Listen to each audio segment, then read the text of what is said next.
So we had a lovely 3 hours at the Grand Canyon yesterday. We got in the geocache, we did the visitor center, we did half of a bus tour, we saw the canyon, and we did a nice drive on Desert View before the sunset. A very chilly sunset. That was cold after the sun went down.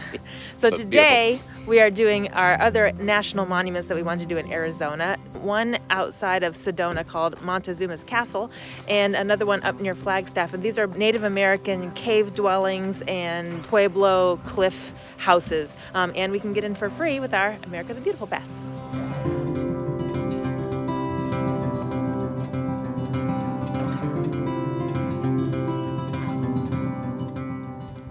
We're at the Montezuma Castle National Monument. This is a cliff dwelling built here in the side of the mountain. It contains about 20 rooms. It was built between 1100 and 1300, and they estimate about 35 people lived in this dwelling here. Further down, there's ruins of a larger structure, like 45 rooms that could have housed maybe 100 people. So altogether in this area, they're estimating 100 to 200 people lived here for a couple hundred years.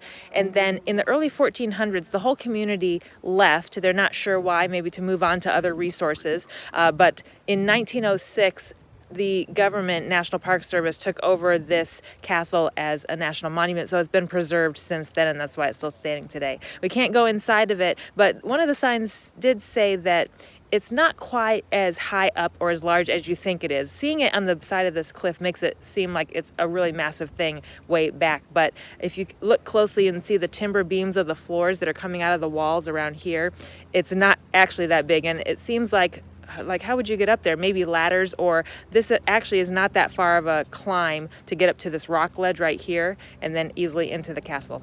Who knows, just speculation. This map shows all of the pueblos that are in this area of Arizona. There are some that are only housing maybe 10 to 20 people and some housing hundreds or 1,000 people. So altogether in this region, they estimate there was about 6,000 Native Americans living, and eventually they moved on to other places. A little bit farther down the path is the ruins of what they're calling Castle A. This is the 45-room pueblo, but they conjecture that it burned, and there's just remnants of it left now. But here's an image showing what it might have looked like when it was a multi-story dwelling place.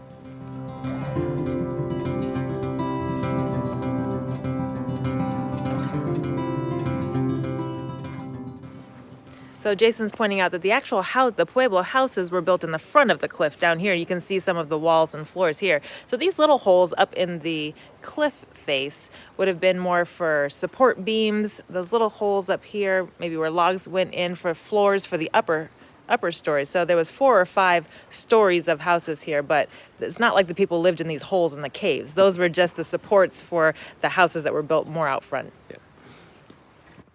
And off in the distance here, you can see there's a good-sized creek right here that would have been good for resources and farming and irrigation. There's a lush valley, and they had a good view of it, and they were protected up here from attacks.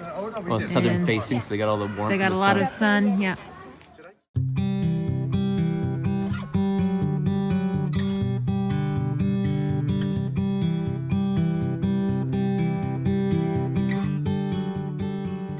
About 40 minutes west of Montezuma's Castle is another national monument called Tuzigoot, which is a larger pueblo structure of about 100 rooms up on a hilltop here. And they have a nice little display and museum inside the visitor center. We learned that there was about maybe 200 to 300 people lived here in the 11 and 1200s, and maybe it was a 2 or 3 story building with about 100 rooms.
way up to Flagstaff to the Walnut Canyon National Monument. We're traveling through Sedona, Arizona, which is a famous little shopping, cute, touristy town. And we have been here before, so I don't know if we'll walk around here on this trip, but coming down out of the mountains into Sedona is just breathtaking. Every time I make this drive, I can't believe how beautiful it is.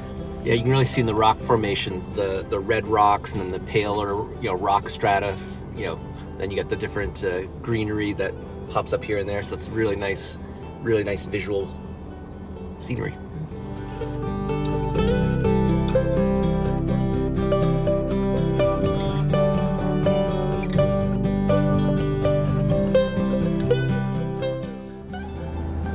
Just a few twists and turns to make our way back out of the valley here.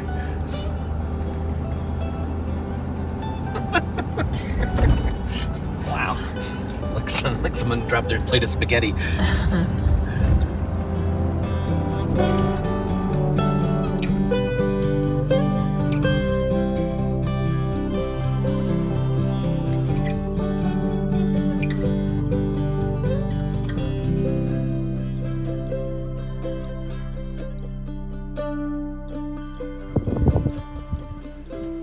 Now we're at the Walnut Canyon National Monument, just east of Flagstaff. This is another cave cliff dwelling place, but this canyon hike is a mile down and back, and it's got 736 steps on it, which we weren't really expecting. So we're gonna get a workout on this one. Combo? I think it's total. That's the total steps, So but I don't know. half of that down, then half coming back. Maybe. Just a little tip for you if you're coming to this national monument. If you're planning to hike the island trail down to see the pueblo houses, they close off the trail at 3:30 because the park closes at 4:30 and they want to give people time to get down there and back. So it's 3:15 now. I'm glad we just squeaked in when we arrived at the park. We didn't know that they were going to cut off the trail that early. Wow. Wow. That's really cool. Yeah, the kids would love all this stuff. Yeah, they would. We'd love to bring our kids back to Arizona. They would love the desert and the mountains and all this stuff. Jason was just saying it's nice just to get a little taste of an area and do many things quickly so that you can determine, is this someplace I would want to come back to and really delve into stuff deeper and bring other people. Yeah, I think that's You think that's the houses across there? what it looks like. It's all squared off. No, I think you can there's- see the masonry work that was done. Yeah.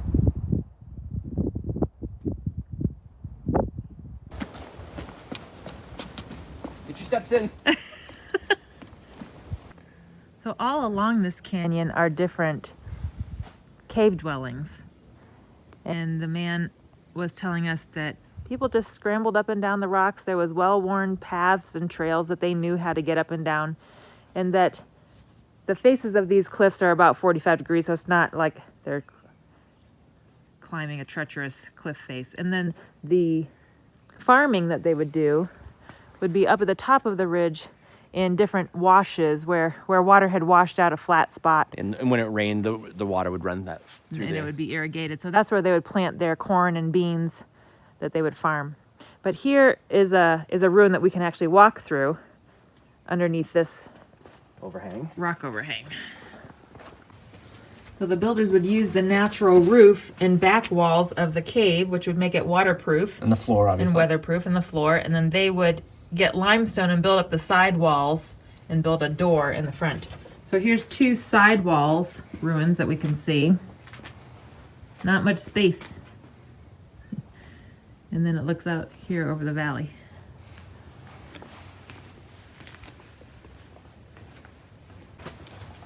Yeah, you could see how you could walk up this stuff here if you had, Yeah, which is probably That's partly true. why this is here. Like that's navigable. especially if you had any kind of stairs carved into it. And more. Yeah, it goes all the way around the corner here.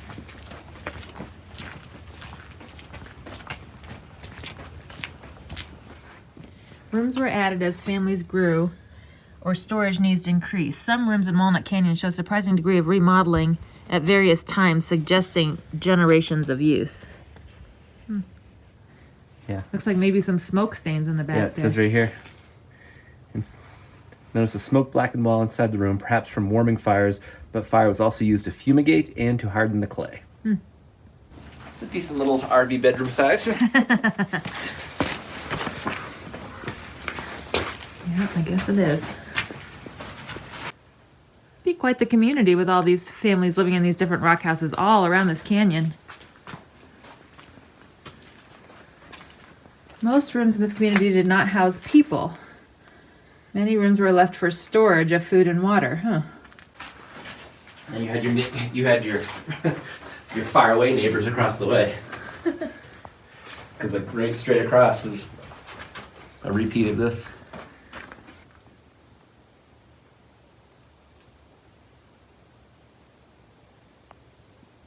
So that's a recreation of this. If you see this crack right here, you're gonna see it up there as well. Mm-hmm. This one has a really intact front wall. Looks like a big mushroom house.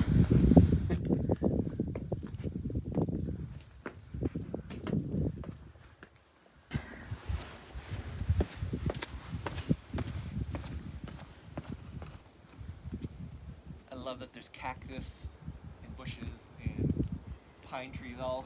He's saying he loves that there's cactus and bushes and pine trees all in this craggy landscape.